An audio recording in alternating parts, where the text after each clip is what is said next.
on to our next topic, which is PSSA, particular sea sensitive areas. This is one of the important questions asked by the surveyors under function 3.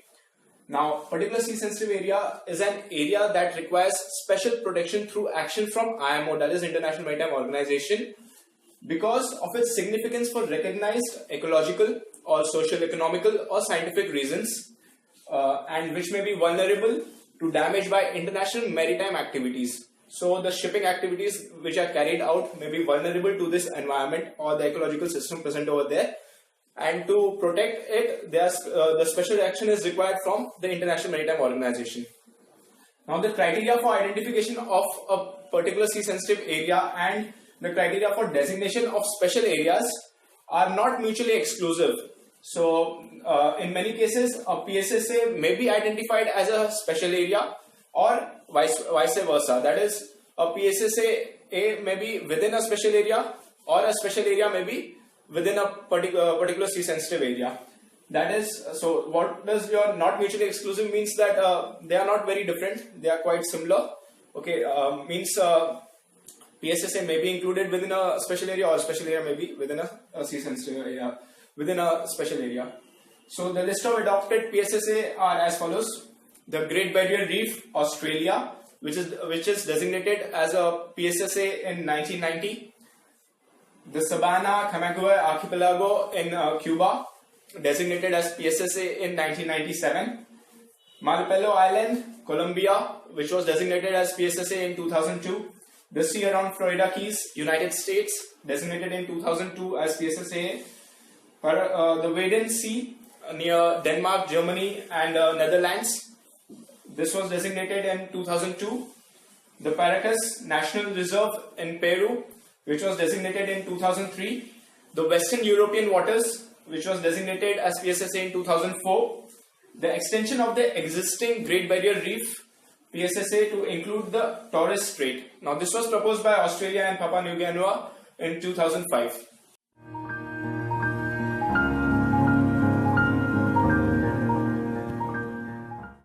Then is your Canary Island in Spain, the Galapagos Archipelago, Ecuador, the Baltic Sea area near Denmark, Estonia, Finland, Germany, Latvia, Lithuania, Poland and Sweden in 2005. These were designated as PSSA. The Papua Hanoa Mokua Key Marine National Monument near United States was designated as PSSA in 2007. The Strait of Bonifacio near France and Italy, designated in 2011. The Sabah Bank in the northeastern Caribbean area of the Kingdom of the Netherlands, designated in 2012. Extension of the Great Barrier Reef and the Torres Strait to encompass the southwestern part of the Coral Sea in 2015. The Jomar Entrance, Papua New Guinea in 2016. The Tabataha Reefs Natural Park, the Sulu Sea near Philippines in 2017. So these are the list of adopted particular sea sensitive areas.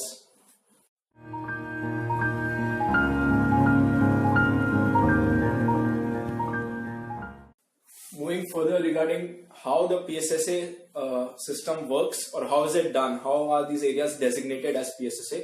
So what happens is the PSSA, the particular sea sensitive area is proposed by the states to the International Maritime Organization. For example, the Great Barrier Reef was proposed by Australia to the IMO. Then there are few criteria that are to be met for an area to be designated as particular sea sensitive areas.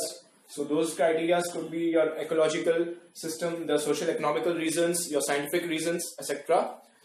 Then now on approval from Maritime Environmental Protection Committee and Maritime Safety Committee, which are the subcommittees in the IMO, the area is designated as particular sea sensitive area by the IMO.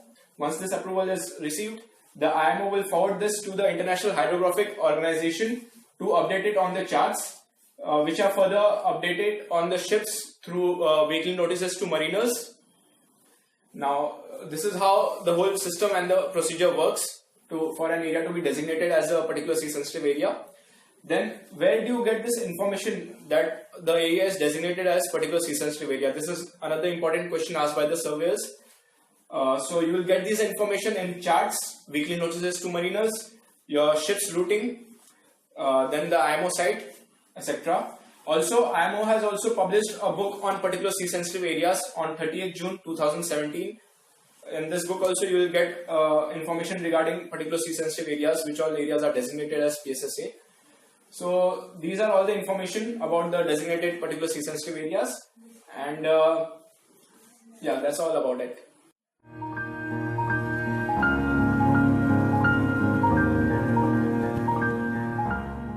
Friends, now how are these areas, the particular sea sensitive areas, protected? For example, now this is an area which is designated as particular sea sensitive area. Now what will happen is, for example, maybe particular ships are not allowed, like your oil tankers are not allowed to transit through these, the particular sea sensitive area, or none of the ships are allowed to transit. So what happens is the routing is changed. All the routing would be changed. The ship's routing has to be changed. No ships are allowed to transit the particular sea sensitive area due to the ecological reasons. So this is how your particular sea sensitive areas are protected. And these are few things which the IMO takes, few steps taken by IMO to protect these regions. More stringent regulations may apply regarding the dumping of waste, your oil discharges, garbage, incinerations, or your sewage discharge into such environment, or they may not be allowed at all to be discharged into your particular sea sensitive areas. So this concludes particular sea sensitive area topic.